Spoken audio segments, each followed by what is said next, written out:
pai, se você for mãe, acredito que vai mexer com você mais do que alguém que ainda não tem um filho. Põe a imagem da criança aqui para mim. Olha isso aqui, gente. Ferimentos nas costas, nos braços, nas pernas. Uma criança que foi encontrada dentro de uma casa em Arapongas, num espaço sem a mínima condição de colocar para viver nem mesmo um animal. E esse menininho de só 4 anos, gente, ele estava comendo restos de alimentos que estavam jogados no chão. Esse menininho de 4 anos, ele estava amarrado dentro dessa casa.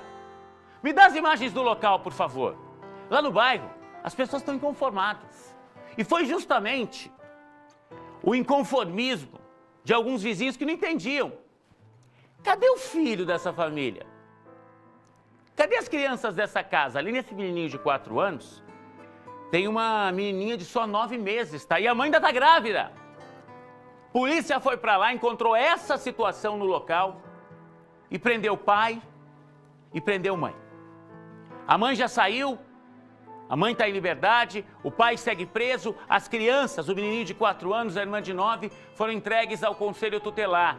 E o nosso Lamartine Cortes, ele foi até a casa no sábado, ele seguiu acompanhando essa história ainda na manhã desta segunda-feira.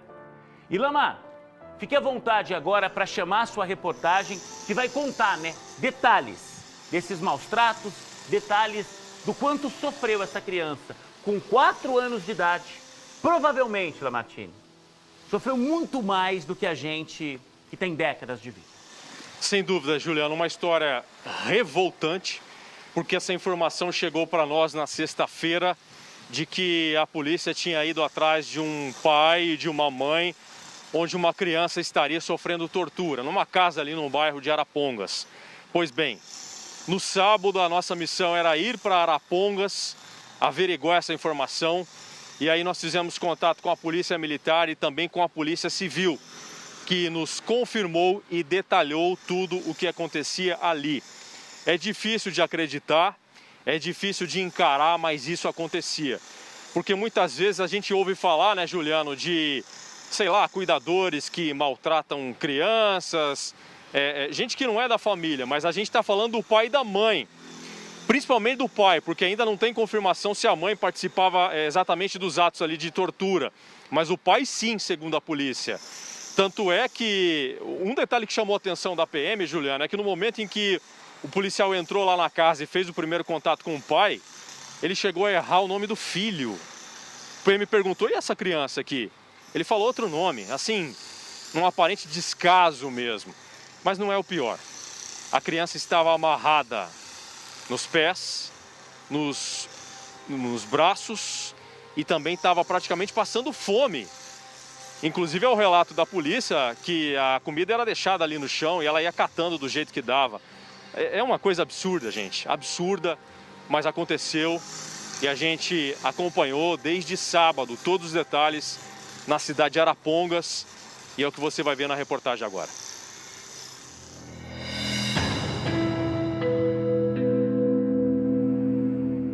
Nas imagens divulgadas pela polícia, as marcas do terror. Elas foram feitas momentos depois que os policiais entraram na casa e mostram detalhes. A criança de 4 anos tem ferimentos espalhados pelo corpo. Do centro da cidade de Arapongas, no norte do Paraná. É esta aqui, ó, onde a gente já vê muitos objetos acumulados na calçada. Segundo a polícia, vizinhos perceberam que algo muito grave estava acontecendo lá dentro. Tanto é que foram eles que comunicaram às autoridades, já que crianças moravam aqui e elas não eram vistas com frequência. O Conselho Tutelar da cidade foi comunicado, foi avisado e veio até aqui para saber o que estava acontecendo lá dentro. A gente recebeu um telefonema no 90, né, do Conselho Tutelar, no qual, segundo denúncias, constavam ali que uma criança de 4 anos estava sendo maltratada pelos pais numa residência. A equipe, então, fez o deslocamento, né, juntamente com a equipe do Conselho. Ao chegar no local, então, fizeram adentramento na casa e constataram realmente ali um ambiente totalmente insalubre, a criança ali em situação precária, passando fome. Foi reparado ali uma série de fios ali que seriam usados para amarrar essa criança ao pé de uma mesa.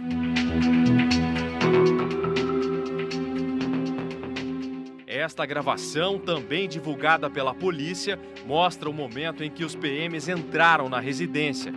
Observe que os ambientes são tomados por objetos. Na sala, na cozinha e nos quartos não há espaço. A ventilação é precária e tudo é muito escuro.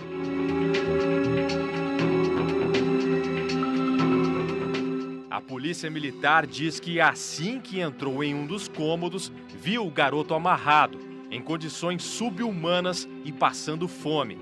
Ele parecia ter dificuldade para falar, mas reclamava de dores. Ela apontava pro braço e para o pé da mesa, né? Falava dodói, dodói, né? Sinalizando que ela estaria sentindo dor, que aquela situação já vinha acontecendo, né? Então não restou dúvida à equipe do que estava acontecendo no local. Durante a abordagem, os PMs encontraram na casa apenas a criança e o pai, que está desempregado.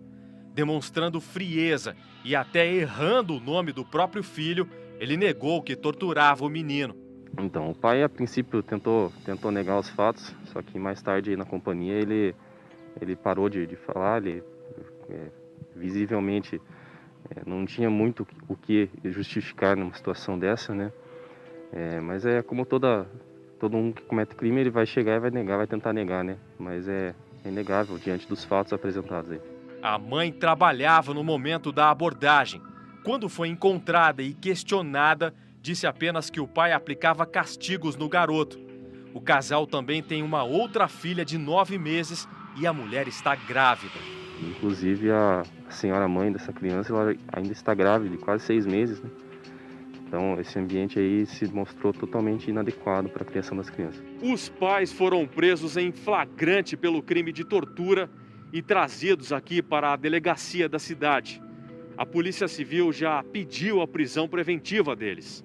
Os filhos do casal foram encaminhados ao Conselho Tutelar. Os policiais, quando chegaram na casa, relataram que a casa estava trancada com cadeado e o pai demorou a abrir a porta, né, abriu o portão, e nisso já chamou a atenção da equipe. Quando entraram na casa, visualizaram esse cadarço próximo à criança no chão, com uma faca também ao lado, indicando que o pai teria acabado de cortar em virtude dos policiais estarem na frente da residência. A Polícia Civil levantou informações junto à médica que atendeu o menino que era torturado e também aguarda os laudos do IML. Estamos diligenciando, levantando mais elementos informativos para tornar essa investigação robusta e que os pais, de fato, respondam criminalmente pelos atos que praticaram contra o filho. Na delegacia, negaram a prática de agressão, tortura, qualquer coisa semelhante, mas não souberam explicar o motivo dessas lesões na criança. Inclusive, propriamente o pai, quando questionei a respeito de estar amarrado ou não, falou que a criança estava solta, como se fosse um cachorro, estava solto, não estava preso. Enfim, uma situação bem peculiar, que a gente conta até com a vizinhança ali da casa, das crianças, para que colaborem com a polícia no que escutaram já, porque sabemos que isso não vem de agora, já de há muito tempo. Difícil ouvir tudo isso, né?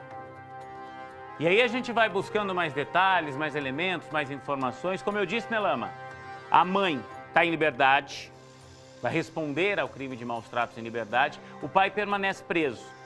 E eu acho até, Lamartine, em função até da nossa legislação que é frouxa em muitas situações, nem ficou preso por causa disso, tá? Ele já tinha um mandado de prisão em aberto. Aliás, a gente levantou aqui, tem uma baita de uma ficha criminal, hein? O pai já tem passagens por ameaça, por embriaguez, por lesão corporal, por furto, por propagação de doença e outra passagem por maus tratos. Lamartine, Diz que o sujeito era extremamente violento, né? Porque a dona Andréia, que é a avó materna dessa criança, conversou com o Lamartine com exclusividade. E ela contou que ele já tentou enforcá-la algumas vezes, é isso? Então, Juliano, eu vou repetir aquilo que eu disse no começo do Balanço Geral. É uma informação que a gente não tinha, a gente não esperava ouvir uma coisa dessa. Porque a gente foi no Conselho Tutelar lá em Arapongas para saber a situação das crianças, a dona Andréia estava lá e ela desabafou com a gente, com a nossa equipe. Contou detalhes do que já vinha acontecendo há muito tempo. E aí, ali no meio da conversa, no meio da gravação, ela disse, ele tentou me bater, ele agarrou no meu pescoço. É isso mesmo que você está ouvindo. O genro tentou agredir, ou propriamente agrediu, a sogra. E a gente vai ver agora nas palavras dela, Juliana. Ele é uma pessoa doente, ele é um usuário, a mãe dele já tentou internar ele várias vezes. A mãe dele também é que nem eu, luta com o filho, mas não vence, porque não tem como vencer isso. E o que você sente vendo o seu neto nessa situação? Filho, eu fui vencida pelo sistema, porque não é de hoje que eu estou tentando ajudar essa criança. Eu e o pai dele, porque o meu ex-marido também, ele mora em São Paulo, mas também, a gente, como pai, o que você faz? Você ampara, você leva para sua casa, você cura as feridas, passa antes de um mês, ela volta com ele. E a gente fica assim, sabe? Você chegou a conversar algumas vezes com a sua filha, né, que é a mãe? Então, ela é assim, ela vê aquilo como quase que assim, normal. Consegue se livrar da situação? Não, é aquilo para ela é assim. É umas coisas que ele vai tirar, ele já falou para mim que vai tirar. É assim. Mas e quanto à agressão? Porque o menino tem marcas constatadas. Tem marcas, ele era, porque um dia ele foi na minha casa buscar o menino, a última vez que ele voltou com ela, o João Pedro se escondeu debaixo da mesa, ele pegou o João Pedro e deu um safanão forte, safanão que dá em adulto na minha frente. E ele já me agrediu, o pai da Ana já me bateu, o marido dela. Ele é de... O seu genro te bateu? Ele me bateu um dia, ele me enforcou assim que... eles são loucos, é uma família assim, sabe? E é difícil, você fica sem saber o que fazer. Aí você faz o quê? Eu não dei parte, você vai dar parte? Vai fazer o quê? Eu fui para minha casa e chorei bastante. A Ana escolheu isso, porque ela é adulta, ela não tem problema. Agora, os meus netos não escolheu isso. Imagina a situação dessa avó, talvez o mais forte que ela tenha dito. Por 3 vezes eu já convenci minha filha a largar essa vida. Ela não é obrigada a passar por isso, ela não é obrigada a expor as crianças a isso. Mas aí ele vem, conversa, convence, ela volta e a história de agressões, e a história de violência, ela se repete, Lamartine. E aí a avó foi muito feliz quando ela disse, né? A minha filha, ela não tem problema. A minha filha é adulta. Ela volta em sã consciência.